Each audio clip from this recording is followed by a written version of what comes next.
Hi everybody, welcome back to another SUPboarder video. This time we are looking at the Starboard main raceboard range. We have the 2020 All-Star and we have the 2020 Sprint. We've been using these boards over the last month and we've been giving them a good going over in lots of different conditions. In this video, I'm going to talk about the main features and changes that they've done from 2019, but really focusing on how they perform in different conditions and which board you should be looking at if you're looking to buy a new board in 2020.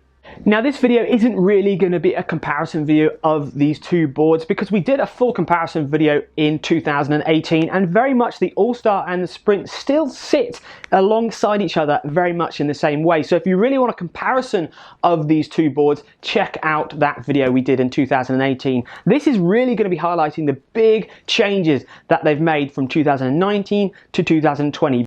In this video review, I'm really going to talk about one board at a time, starting off with the Sprint and then moving on to the All-Star. So it is going to be a little bit longer than our standard video reviews, but just sit back, grab a beer and see what we think of the 2020 Starboard All-Star and Sprint. Okay, let's bring the Sprint up to the main stage. Now this is what Starboard say is their fastest race board to date, and to be honest it should be. The Sprint is designed for out and out speed, generally for flat water conditions, but definitely over the last 2 years it has been more widened its range. It's way more user friendly and it can be used in choppy and open water and even downwind conditions, which we'll speak about in a minute. The specifications of sizes for this board, this is the 14 by 22 and this is the carbon sandwich, so this is the lighter weight edition.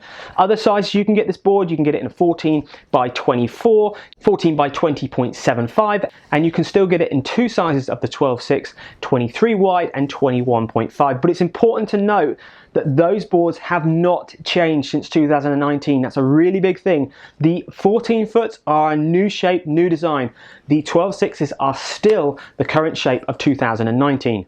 Okay, let's talk constructions, weights and price points because they're all very much closely linked. You can get two constructions this board this year. You can get a carbon sandwich and you can get a wood carbon. This board that we've been testing is the carbon sandwich and it is the lighter, more performance-based board, but you are going to have to pay a lot more for it. The carbon sandwich retails at around the sort of £3,100 or 3,200 euros, and the cheaper wood carbon is £1,000, €1,000 cheaper than that. You're looking just over £2,000, 2,100, 2,200 euros. Now the crazy thing about the price point and the construction difference is Starboard have been working a lot on their new wood carbon construction. So the carbon sandwich is still the lightest construction, but really not by very much, especially in this 22 wide version. Starboard say on average that the 22 wide in the carbon sandwich weighs 12.87 kilograms, and in the wood carbon construction it weighs 12.93 kilograms. Well, for £1,000, for €1,000 more money, do you know how much weight saving you're saving with that? You're saving about this much, 60 grams. So that is a lot of money to go for the carbon sandwich. So there will be a performance gain, and if you can afford it, obviously you're always going to go for the most expensive and the lightest, but really for the weight of a 60-gram watch you can go for £1,000 cheaper board and get on the water for a very competitive price. So that's a really big thing you're going to end up hearing me say about the All-Star and the Sprint this year. The cheaper price point, which is just over £2,000, just over 2,100 euros, it's a very good value SUP because you've got a lot of technology and R&D and features into those boards for those price points. So now let's look at the new features of the 2020 Sprint. And remember, if you need more information about any of these features that I'm speaking about, Starboard have produced some really good videos talking about these new boards, and their website itself really explains everything that they've done in this 2020 range of boards. Obviously there's stuff that I'm going to go on about that's going to be exactly the same that you've heard about maybe in their videos or on their website, but they really are doing a good job of explaining what's going on with their boards. And to be honest, a lot of brands could take note on how Starboard have done that. But for more information, check out the Starboard website and their videos as well. So let's crack on with our look of these features for 2020. So for a start, the outline profile of these boards has got narrower. They've dropped an inch off of all of their boards. So the 24 wide is the widest sprint you can possibly get. This is the 22, and they also make a 20.75, but bear in mind in the 12.6s they have different widths as well. So the three main ones in the 14 foots have all got a lot narrower. Now because of that, the main thing you can do is you can get your paddle closer to the center line of the board. Yes, the center line of the board, because if you could imagine paddling your paddleboard directly down the middle, the center of the board underneath, you would have the most efficiency. You'd be paddling in a dead on straight line every single time. So by dropping that width, you can get that paddle blade closer to the center line, and when you're sprinting and paddling fast, especially on flat water, that does make a difference to the overall paddling speed. And keeping a look down the side of the board, the big change that we noticed straight away when we paddled it first time was how boxy these rails are. They are virtually completely flat straight down. Again, that's great for getting your paddle nice and close to the board. Actually, it makes it quite strong, because if your paddle is rubbing alongside of the board, it's not rubbing down one small point, it's actually rubbing down one flat edge. So really, if you're racing and actually giving the board some, you're going to be giving some bashes down the side of this rail, and the rail is going to stand up to it because it's got less of an edge to catch and take dings. But the big thing about having a big boxy rail from pretty much up at the nose right to back, just past standing area, is you're going to have less water coming over the board and into the center, which is going to keep the weight down and make you paddle faster. But also you've got a huge amount of secondary stability. So you might rock and you'll come over and you'll start to lean, and then the water hits that great big boxy rail and it pushes you back up. Really noticeable in choppy conditions, and it does make a difference to keeping you upright. You will feel this board is wobbly in choppy conditions, but that big fat rail definitely pushes you back upright, and that's what you call secondary stability. So keep talking about the new features really on the top and the sides of the boards. Looking at the front there, the nose shape is very similar to last year's 2019. I can't see if they've changed anything, particularly with the actual nose shape and how it penetrates the water. Definitely the top of the board has much more V up in the center here, and going right down towards the nose, which then displaces the water if your nose does purl into the water. So it does shed the water off much quicker, having this higher V here in the center of the board. And of course you've got your boxy rails, which are a little bit more continued right up towards the front of the board, which are there add for the stability, but don't drag the board too much in the speed. So it's still nice and slender up in that front profile, because remember, the thinner the board is the faster the board, and that's why they dropped that width overall this year on the sprints. Moving back on the board, the deck standing area is definitely lower in the board, or the rails have become higher, which we know they have as well. So it gives you that feeling that the deck is really recessed. Now that really does help with the stability of the board and paddling in choppy water. The lower you are in the board, the more in the board you paddle, the more central and the more balanced you'll feel. The All-Star is a little bit more higher, it's a bit more elevated, so it's not as stable as a recessed deck like this board here. So if you're a bigger paddler, that recessed deck really does make a difference. You've still got your multiple carry handle positions. You can put them in lots of different places. You can set them up as a central carry handle, have them as side carry handles, further forward, further back. There's loads you can do. Also, there's an FCS mount up at the nose there for catching all your selfie action. And there's a central leashing plug, which we've been using, a back leashing plug, and you've still got a pressure valve. So obviously it is fully set up for racing. It gives you lots of potential to move your leash around and put different fixings on the board as well.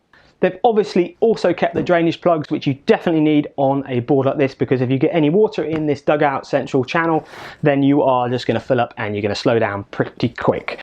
But then they've kept that raised deck at the back of the board there with a flat area for you to do your step back turns like they had in the 2018 and 19 boards. Nice big kick pad, all there, different deck grip so you can feel where your foot is. It's very easy, and that's really what you need to do, because this is a narrow base board at the back here. Especially imagine if you're paddling on the 20.7 wide version, you have not got much width at that tail, so you need to be as stable and know exactly where your foot is to put those step back turns in. Behind where your foot would be, they've actually put a slope down the back of the board. Now that's a very little thing, but it does make a difference to when you're coming out of your buoy turn and you're rising up through the tail. The water then releases off the back of the board, and the remaining water shoots off and down the drainage hole. So there isn't really much area for the water to collect And I haven't said very much about it, but the deck pad itself is still very, very well thought out. You've got a nice diamond grip deck pad up in your main standing area. You've got a smooth crocodile deck pad in what I would say is a transition area as you're working further back, maybe in surfing maneuvers or getting back to do your step back turns. And then you've got this nice, again, grooved diamond deck EVA pad at the back of the board, which is great for those step back turns. Okay then, so turning the board over and looking at the bottom of the board, start off with the rocker line, curve of the board from the front to the back. Now, the Sprint still is designed for that flat water, super fast paddling, but it has got that more open water, choppy aspect of paddling that they've thrown in there by changing the rocker line a little bit like they did in 2019 and making the tail have a little bit more rocker than normal. So to make a board as fast as possible, you want it as flat as possible. The downside with a flat board is that when it goes to trimming or using it in choppy conditions, it can be too flat and it can constantly be nosediving, and that does slow you down. So there is a flat to the board all the way from the midsection to the front. Very, very, very flat, which is great for the speed, great for getting you as much of that waterline length of the board in the water as possible. But there is a small amount of tail kick at the back of the board. So that tail rocker really helps with the usability of this board and gives it that much wider range of conditions you can paddle it in. But up at the front, you've still got that classic nose, as we said, great for wave piercing, great for getting pretty much the whole waterline length of the board in the water. So looking up at the nose, it's the same wave piercing nose. It's designed to penetrate the water just off of the front pretty much the whole time, giving you that complete waterline length in the water, which is how you paddle as fast as possible. Moving back from the nose, just by the Tiki Man, they've kept a slight roundedness of the board, which does give you a little bit more controllability if you want to move it from left to right, especially in choppy conditions. And then coming back, you've got the center concave starting to form here and the sides starting to flatten off, and bringing it back to the center. The concave is obviously deeper and the side planes are slightly bigger. Now this is the sort of thing that we saw in the 2019-18 Sprint, and really it's how Starboard changed the race market back in 2016 with this big concave, and they had concaves here in flat sections, and that's what gives you the stability. Having this concave where it holds the water, channels the water from the front to the back of the board. The side planes, the flat side planes, are really what you would be planing on, which you'll be paddling on. These, having a nice flat side plane makes it stable, but obviously the wider this flat section is, the slower the board is going to be. So they've actually put a chamfer in the side here to reduce this planing section to make the board paddle a little bit quicker. So really the Sprint is all a compromise between speed, width and stability. The narrower the board goes, the faster it's going to be, but the harder it's going to be to paddle. So they've kept the concave in there, they've kept the side planes, and they've put chamfers on the rails to really help the overall paddling experience of this board, to make sure that everybody can paddle it in a majority of flat water based conditions and be a majority of weights, because obviously it's not always about just going fast, it's about being able to stay upright and paddle on the board as well. And then moving back, they've kept that concave, it starts to slowly soften out, and then back just in front of the fins, it all starts to smooth out. They start to drop the concave in the center and bring it up. And right at the back of the board, behind the fins, they've actually got rid of the concave altogether. Now that really helps the release of the water. That helps getting the water away from the board cleanly and not producing any turbulence, because turbulence is what you can cling on to if you're drafting somebody. If you're behind this board paddling, you're going to have less turbulence, you're going to have less energy sucking you along behind the Sprint this year. Definitely by raising that up a little bit, it gets rid of that turbulence. Having a bigger concave like this all the way to the back of the tail might make it really, really stable and very easy when you're doing stability back in maybe your buoy turns. But as you release, if you imagine the water shooting off the back of the board, if it's the right way around, the water is then going to be forced upwards behind the back of the board, which is then going to create turbulence. So really you want to try and release the water as flat as possible at the back to give you a clean release so it's harder to draft. And that's definitely something Starboard have worked on, and they say about that in the 2020 boards. And then looking at the fin box and the fin you get with it, quite interestingly, maybe some people haven't noticed the size of this fin box. It's very, very small. Basically, Starboard have sort of said your fin goes there, and that's where it's designed to be, so don't muck about with it. Remember, if you did have a bigger fin box and you put your fin further back, it would be better for the straight line tracking, and you put it further forward, be better for the buoy turns, or if you wanted to go downwind or surfing. The fin itself is a Race Ultra fin. It's an 8.3 inch, it's a balsa core with a bioresin fin. It's a very nice fin. It's nicely swept back, gets you a nice amount of area at the back of the board there, helps increase the stability when you're rocking from left to right, and obviously it makes it super easy to paddle it in a straight line because it is nicely swept back.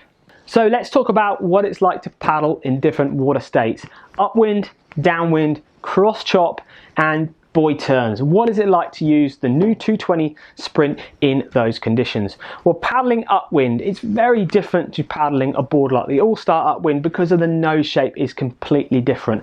Definitely in small to moderate chop, maybe up to knee high if you're paddling and punching into wind, this is the better board for that. The nose doesn't slap or bang at any point. It keeps contact of the water, sheds the water off the nose nicely, and really keeps you keeping that speed up. It doesn't suffer when you're paddling upwind. Maybe if you're paddling in a bigger sea state, more of a swell environment, the All-Star will take an edge because it's got a little bit more nose rocker, but like in river, estuary environments, paddling this board upwind, the Sprint is a joy to paddle and very, very easy to keep your head down and keep the paddle speed up. Downwind, well, you've got two sort of environments here. We've got sort of the smaller bumps you find in rivers and estuaries, and then you've got the more open sea bumps that you'll be classing as more of the bigger downwind conditions. Now in the smaller stuff, just like paddling upwind, it handles small bumps downwind very easily, and you don't really have to trim the board very much at all. There is enough shape in the nose there to keep that board up and stop it from nose diving, and if the nose does go in, it will wrap around, and because of the V they've put up on the top of the board, the water will shed off the board very easy. So in moderate, lighter or smaller downwind conditions, this board is absolutely fine and not really very hard to use at all. In more open water, bigger sea state downwind conditions, this board requires a little bit more foot movement because there's less rocker, but then you've got the rocker at the back of the board there, so you can get back and trim to get that nose up. So if you're going to be using this in more of a open water, bigger sea states, you're going to have to be a little bit more on it with your footwork, and because this board in particular, the 22 wide, isn't the widest of boards, you're going to have to be a little bit that higher level paddler, definitely. But the only thing that you will notice if you're paddling the All-Star compared to the Sprint in even small downwind conditions or bigger downwind conditions, the nose does like to sort of go in that one direction, and that is because it's flatter at the nose. There isn't much nose rocker, and the curve of the board underneath isn't so rounded as you would find on the All-Star. So the board likes to go off in a certain direction, and for you to trim it and change direction, you've really got to get back on the tail to initiate that rocker at the back to bring the nose up. A board like the All-Star is much easier to transition from left to right. The Sprint is way more locked in that certain direction, which is why it's so nice at paddling upwind. It just keeps you locked in that position, and you can just get your head down and concentrate on your paddle strokes. Using the board in cross chop, it's sort of the same thing too. The nose will tend to want to push you downwind, or you want to try and keep the nose bang into wind. So if you're paddling in cross chop, small cross chop is okay. Bigger cross chop, you're going to find you're going to get a lot more water over the nose of the board, and you've obviously got these big boxy rails which won't always help when the waves are crashing on the side of your board. Cross chop isn't something that a lot of you paddle in a lot of the times, but some races you're going to be in it, and if you are going to be looking for the more sheltered water, of course, and the Sprint definitely doesn't handle that cross chop as well as a board like the All-Star. So putting this board into buoy turns, well, it is a narrow base board. It hasn't got much width back at the tail. They have given you that nice flat area, and there is a nice sloping back deck of the board which releases the water as you come up from the buoy turn. It sheds the water off the back of the board really easy, and of course you've got the big dugout with the drainage holes that releases any water that you get in the board from your buoy turns. When you're doing your turns, it's definitely a board you're going to have to focus on. Even if you're using the 24 wide, you are going to have to focus and concentrate using your bracing, and you're going to have to really be that better level of paddler. But then this board is really gearing up to the higher level of paddler if you're asking us. The All-Star is a little bit more all-round user base, but we'll speak about that in a minute. So doing your buoy turns, it will come around quickly, but because of the width at the back of the tail, you are going to have to focus and be a little bit more on it than you would be on a wider base board. So who do we think will best suit the 2020 Starboard Sprint? Well, it's definitely somebody that's going to be looking to paddle more flat water more of the time. They're going to be wanting to paddle as fast as possible, obviously, but really pushing themselves more on the flat water side.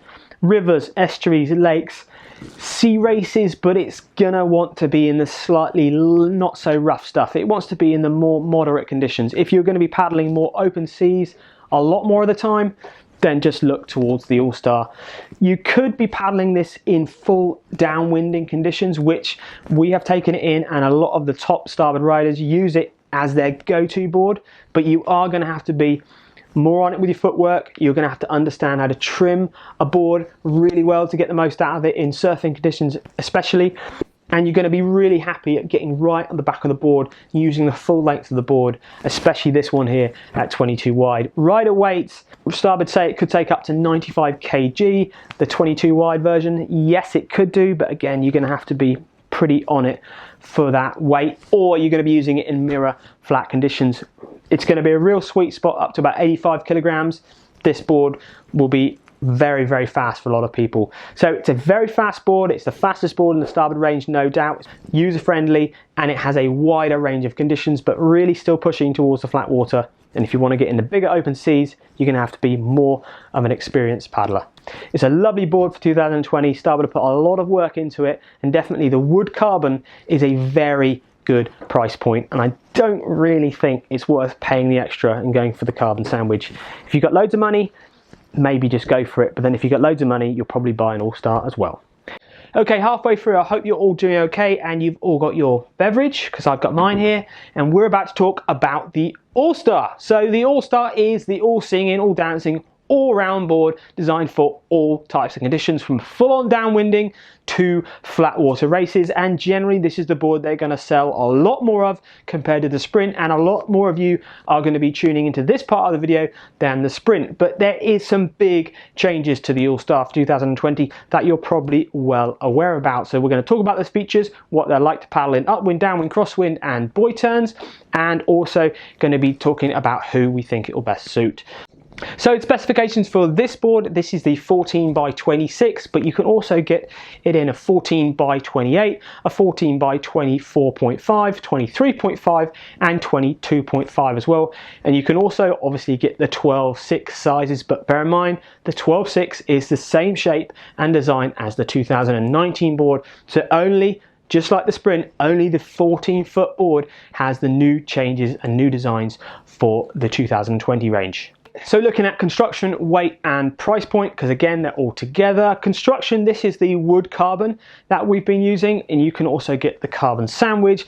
Just like the Sprint, there is a weight difference between the carbon sandwich and the wood carbon. Not a massive one though. If you still look on the Starboard website, on average you're only saving about 250 grams for the full carbon sandwich compared to the wood carbon. So again, price point wise, you know, you're looking at a board that's £2,149, maybe €2,249 for the cheaper wood carbon construction like this, or you're looking at £1,000, €1,000 more money for the carbon sandwich. So it's a big price difference, but not a massive weight difference. There will be a performance gain with the flex and the feel of that carbon sandwich, but that's something we can't really comment about in this video.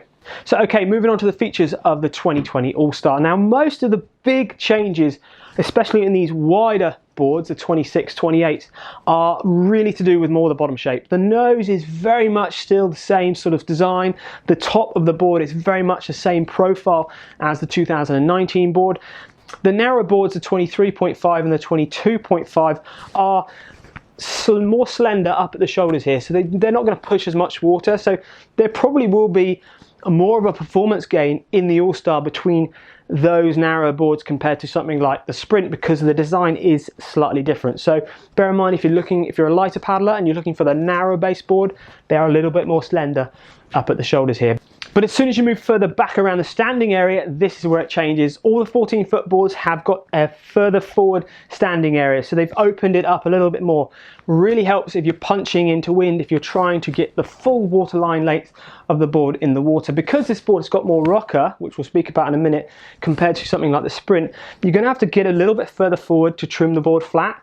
Obviously you want to trim the board flat, on those flat water conditions to get you going as fast as possible. So by opening this deck and flattening it off a bit further forward, you can get your feet further forward and get that nose down, which is what you want to do on those flat water conditions. They've added a central drainage hole on all of the boards by the 22.5, which is a really good feature because you do end up getting water in the central part of the board, even, you know, not compared to like the Sprint, that massive dugout, but you will end up having a small amount of water in this central area, and having that drainage hole just gets rid of any water. So it's really nice. It's a dry board and it's a good move from Starboard that they definitely put that in. You still got the multiple carry handles like you do on the Sprint, but you have got your sort of bop style, your battle of the paddle style handles, which are where they put them up further forward on the board. They only come with the handle positions like on the All-Star. You still get a point where you can put them further forward here, but you haven't got the ones where you can bring them across the front of the board. Generally, because that's a lot more for beach running, when you're running up and down the beach, and maybe they're sort of tilting the hat to say that the All-Star pretty much is the board you're probably going to go to, especially in the surf and paddling out in the surf environment. Unless you're a really good paddler like Michael Booth or something, you're probably going to go-to board is going to be the All-Star. So it's interesting to see that they've done that here with the All-Star on the handle positions. The deck pad is the same materials as you get in the Sprint and the other Starboard race boards. Really grippy, quite a firm deck pad, diamond gripped up in your normal standing area. Then you sort of transition pad is your crocodile deck grip, and then moving back you've got your diamond grip, super grippy tail pad, and you've got your nice big kicker on the back of the board. The board is generally a little bit wider and a bit more open than the Sprint because it isn't dug out. It gives you a lot more freedom to move around the board, and definitely when you go into your step back turns you do notice that when you are moving back towards the board to do your turns. So before we turn the board over and look at the bottom of the board, the last thing to speak about is the rails. The rails do feel like they're a little bit more boxy this year, especially around the standing area. No way as boxy as the Sprint, but again, a boxy rail really helps keeping that board up, gives you that secondary stability. So when you rock over, that boxy rail is forcing you back up. It's hitting the water and forcing you back up. So the rails are a little bit more boxy, definitely not as boxy as the Sprint. The other fittings on the boards are very much the same as the Sprint. You've got a central leashing point, you've got a pressure valve in front of that, and in the middle of the starboard sticker you've got your FCS attachment that you can put different things in, and at the back of the board you've got a leashing point as well. Okay, so turning the board over and looking at the new shape of the 2020 All-Star. Now this is where all of the work really has gone on to this bottom shape. A complete turnaround from 2018, 2019. Instead of going in, it's going out. We have a round V now on the bottom of the board. Last year, 2016 it started, we had a big concave. So this is now a complete change of tact. We have a round V which sticks out from the board. Up at the nose, very much start of the nose, it's very, very similar. If I get the edge on there, it's very different to the Sprint. The Sprint was a little bit flat with a small round. This is really round up here. Moving back again, the Sprint was very flat here. This is really round. That's where it makes a difference when you're transitioning from left to right, especially going downwind or moving your board in cross chop. That's the sort of thing that makes the board way more manageable. Not as fast, but way more manageable. So moving it back now, that first part of the board up there was very similar in the previous models. This is where it all changes now. So the round V with a subtle concave either side. So you've got a small concave here and here. That does hold a little bit of water. That gives you a little bit of stability having that concave. The round V really, instead of it holding you deeper in the water like a concave would do, you'd be sitting lower. The round V pops you and pushes you further out above the water. So what Starboard says, when you put your paddle stroke in and you're forcing your board along but also down into the water, the round V pushes you back up and keeps you moving along the water faster. Moving back there, you can see the drainage hole, and you've still got this V in the center and with very slight concaves, and also you've got big chamfered edges like that was on the Sprint, a little bit bigger, so they've reduced that wettest surface to keep the board moving as fast as possible. And again, boxy rail, so when you do roll over, it's going to give you that secondary stability. A couple things, obviously you've got more rocker on this board than you'd have the Sprint. It's got more nose kick or nose rocker, it's got more tail kick or tail rocker. Really it's tail kick and nose rocker, but that does make it a slower board because it's not as flat in the water. But having that more rocker makes it way easier to use in those more open water conditions, choppy conditions, surf environment, downwind conditions. And also having this V at the back of the tail, it carries on, the V carries on with the concave, still holds a small amount of water either side of the V, but then when it goes to transitioning from left to right, especially downwinding on a wave, it's way nicer. It's much easier to downwind on a wave having that V sticking out from the board, the round V, opposed to the concave that it had a few years ago. That was great stability and great holding water, but it really wasn't as easy to downwind. You had to be right at the back of the tail to turn the board from left to right. So having this round V makes it much easier to use in the downwind conditions, but we'll speak about that more in a minute. Also, right at the back of the board, the round V just carries on a little bit. Again, it reduces the drag, it reduces the people being able to draft, or reduces how well they can draft with you, or it's going to produce less drag for you when you're trying to paddle away from them. Looking back at the fin and the fin box itself is the same length fin box as you get on the Sprint, but the actual fin box placement is actually put a little bit further back than you would have it on the Sprint. Now, it's funny because you're obviously moving it further back, it's going to give you more straight line tracking. Further forward, it's going to make it turn more. So they're sort of saying that the Sprint needs help with its turning because it's quite a straight parallel board, big boxy rails. It wants to paddle in a straight line. So they're sort of saying the Sprint needs a bit more help, so they brought it a bit further forward. And they've actually brought the All-Star, put the fin box further back. So they're saying the All-Star does turn easy because of the rail setup, because of the nose shape there. And then they brought that fin box further back to give it a little bit more straight line tracking. So interesting, you would have thought it'd be the other way around, but they've obviously realized that they need to bring it further back to give you that little bit more straight line tracking. So it just balances out the overall ride and feel of the board a bit more. Fin wise, the 26 wide and the 28 wide, which are the bigger boards in the All-Star range, come with the Race Ultra fin, which is the same fin you saw in the Sprint. Super fast, super raked back, great straight line tracking. And the smaller boards, the 24s, 22s, they all come with the natural winner fin, which is a bit of a wider base fin. It's better stability, giving you a little bit more stability there, and it's also a little bit better for the downwind conditions. So actually, if you're thinking about it as well, if you've got a Sprint or an All-Star, if you want to change your board around a bit, you can look between the two different fins, the Race Ultra and the natural winner. So now let's move on to what the 2020 All-Star is like in different conditions, looking at flat water, upwind, downwind, cross chop, and looking at in step back turns as well. So flat water, well, it's clear to see that Starboard have put a lot of work into completely changing the 2020 All-Star range. I mean, not only does a lot of work, but it requires a lot of money in mouldings and designings to completely change the bottom shape of this board. Now, unfortunately, we haven't got the exact same 26 wide All-Star in the 2019 or 18 here, so we can't give you a comparison exactly between the speed difference on flat water between the new one and the last year's one, but without a doubt, there's no way that this board cannot be faster than the previous year's boards, because it doesn't make sense for Starboard to put that much time and money into a newer board, and they always say they will strive to make a board faster year on year, otherwise they won't change it in production. Now, definitely when we were paddling on flat water, that bottom shape does feel different compared to last year's. It doesn't feel like it squashes and sits in the water as much as the previous boards, and that's all to do with the round V that pushes you back up every time you put that power stroke in and pushes you along the water faster. The rocker line of the All-Star is designed for more of the open water paddling. It's not as fast as the Sprint. If you want to paddle fast on flat water, the Sprint is the board to look at. When you're paddling upwind, the All-Star really will excel more in the bigger, rougher sort of chop like this, opposed to the Sprint, which really does perform quite well paddling upwind in the small river chop. So if you're going to be paddling lots of light rivers and stuff, estuaries, upwind, where there's probably less of fetch of the wind, a board like the Sprint is going to give you better performance. The All-Star really does strive going upwind in the bigger seas. Because of that V, the round V at the bottom, and the nice rocker up the nose there, it doesn't punch into the waves too much, and it keeps you elevated and pushing over the top of the waves if you're going to be paddling upwind, which nobody really likes to do, but sometimes in certain situations on those paddle sessions we have to do it.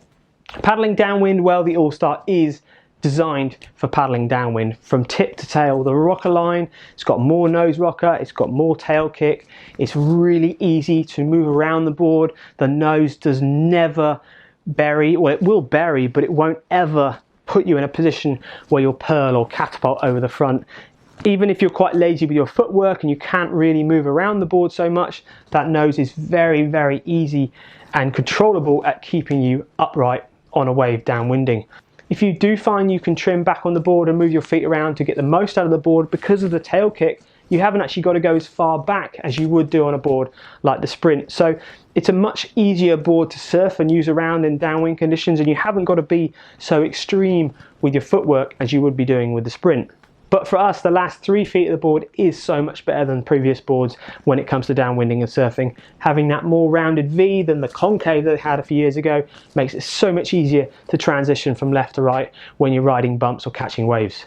Paddling in cross chop or crosswind, because of the roundness up at the front of the board under the shoulders there, the Sprint had a more boxy square rail up the front there, which is great for speed and tracking, but when it comes to trying to paddle and cross chop, it does tend to catch a little bit. Having a smoother bottom shape on the board allows the waves to travel under the board and for you to keep going in that certain direction. So the front section really is, again, designed for that more user-friendly experience in those rougher water conditions.